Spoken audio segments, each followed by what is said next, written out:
Hello friends, welcome back to our channel. Puri Jagannatha Swamy రథోత్సవం కన్నుల పండుగగా సాగింది. స్వామివారి ఆలయం శ్రీక్షేత్రానికి పూరి జగన్నాథ స్వామి, సుభద్ర, బలభద్ర దేవతామూర్తులు తిరిగి వచ్చారు. గుండిచ ఆలయం నుంచి స్వామివారి బాహుదా రథయాత్ర సాగింది. స్వామివారి రథోత్సవంలో పాల్గొనేందుకు లక్షలాదిగా భక్తులు తరలి రావడంతో పూరి ప్రాంతం జనసంద్రంగా మారింది. పూరి జగన్నాథ స్వామి రథోత్సవం ప్రతి ఏటా ఆషాఢ శుద్ధ తదియ రోజున ప్రారంభమవుతుంది. పూర్తి సమాచారం తెలుసుకునేందుకు వీడియోని స్కిప్ చేయకుండా ఎండ్ వరకు చూడండి. పూరి జగన్నాథ్ బహుద యాత్ర ఘనంగా జరిగింది. జగన్నాథుడు, సుభద్ర, బలభద్రుడి రథాలు గుండిచ ఆలయం నుంచి తిరిగి ప్రధాన ఆలయానికి చేరుకున్నారు. వేలాది మంది భక్తులు బహుద యాత్రలో పాల్గొన్నారు. కళాకారుల ప్రదర్శన ఆకట్టుకుంటుంది. బహుద యాత్రకు పోలీసులు భారీ భద్రతా ఏర్పాట్లు చేశారు. పూరి మహారాజు గజపతి మహారాజు దివ్య సింగ్ దేవ్ చెరా పహారా కార్యక్రమాన్ని నిర్వహించారు. బంగారు చీపురుతో రథాల ముందు ఊడ్చారు. 3 కిలోమీటర్ల మేర బహుద యాత్ర కొనసాగింది. 3 రథాలు గుండిచ ఆలయం నుంచి జగన్నాథుడి ఆలయానికి చేరుకోవడమే బహుదా యాత్ర. రథయాత్రలో ఇది కీలక ఘట్టంగా చెప్పుకోవచ్చు. ఏ హిందూ ఆలయంలోనైనా ఊరేగింపులకు ఉత్సవ విగ్రహాలను తీసుకువస్తారు.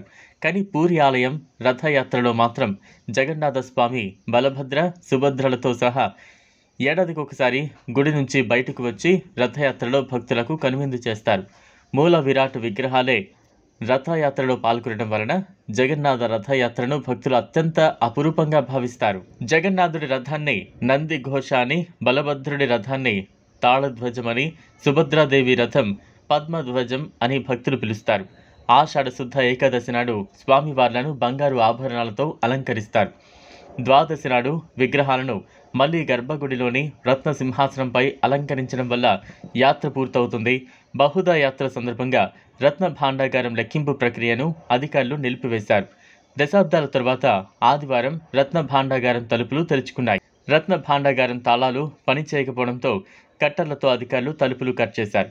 సమయానుభావం కావడంతో రత్న భాండాగారంలోనికి అధికారులు హై లెవెల్ కమిటీ వెళ్లలేదు. రత్న భాండాగారానికి మరొక తాళం అమర్చి జిల్లా ఖజానా కార్యాలయంలో అధికారులు భద్రపరిచారు. రథోత్సవాలు పూర్తయిన తర్వాత మరోసారి కమిటీ సమావేశమై రత్న భాండాగారంలో సంపద లెక్క కట్టడంపై మరో మార్గాన్ని పూరి జగన్నాథ్ ట్రస్ట్ నిర్ణయించనుంది. ఇది ఫ్రెండ్స్ ఇవాల్టి వీడియో. ఈ టాపిక్ పై మీ అభిప్రాయాన్ని కామెంట్ బాక్స్లో కామెంట్ చేయండి. ఈ వీడియో కనుక మీకు నచ్చినట్లయితే లైక్ చేయండి, షేర్ చేయండి. లేటెస్ట్ అప్డేట్స్ కోసం ఛానల్ను సబ్స్క్రైబ్ చేసుకోండి. Thanks for watching.